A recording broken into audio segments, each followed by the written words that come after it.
Hello दोस्तों, नमस्ते, प्रणाम। मैं मंजू सिंह 05 चैनल से बोल रही हूँ और एक गाना गाने जा रही हूँ, उसको आप लोग सुनिएगा। गारी गीत है और आप लोग सुनिएगा और कमेंट बताइएगा कैसा लगा। अगर पसंद आएगा तो शेयर, लाइक, सब्सक्राइब जरूर आप लोग करिएगा। प्लीज़ आप लोग से रिक्वेस्ट है, आप लोग मेरे को सपोर्ट कीजिए, अपने बीच लाने की कोशिश कीजिए। प्लीज़ आप लोग से रिक्वेस्ट है। बिछी डोल गई बंद कोठरिया में, बिछी डोल गई बंद कोठरिया में, बिछी डोल गई। अरे दुल्हा के दीदी हो यार मांगेली, दिलदार मांगेली।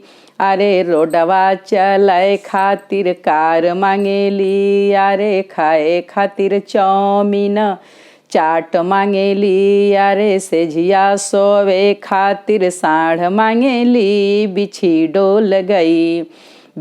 डोल गई बंद कोठरिया में, बिछी डोल गई बंद कोठरिया में, बिछी डोल गई। अरे समधी के बुआ हो यार मांगेली, दिलेदार मांगेली। अरे रोडवा चलाए खातिर कार मांगेली।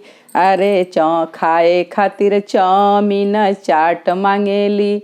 अरे सेझिया सोवे खातिर साढ़ मांगेली। बिछी डोल गई बीचे अंगनमा में, बिछी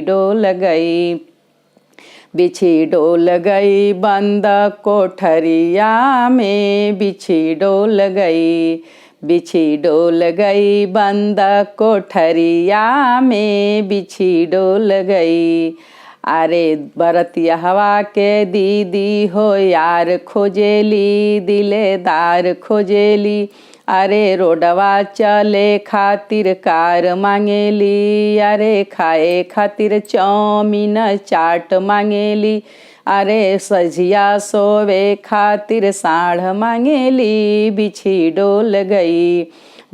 डोल गई बंद कोठरिया में, बिछी डोल गई बंद कोठरिया में, बिछी डोल गई। अरे अगुआ के दीदी हो यार खोजेली, दिलेदार खोजेली।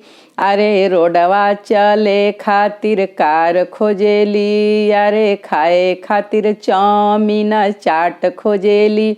अरे सेझिया सोवे खातिर भैया खोजेली। बिछी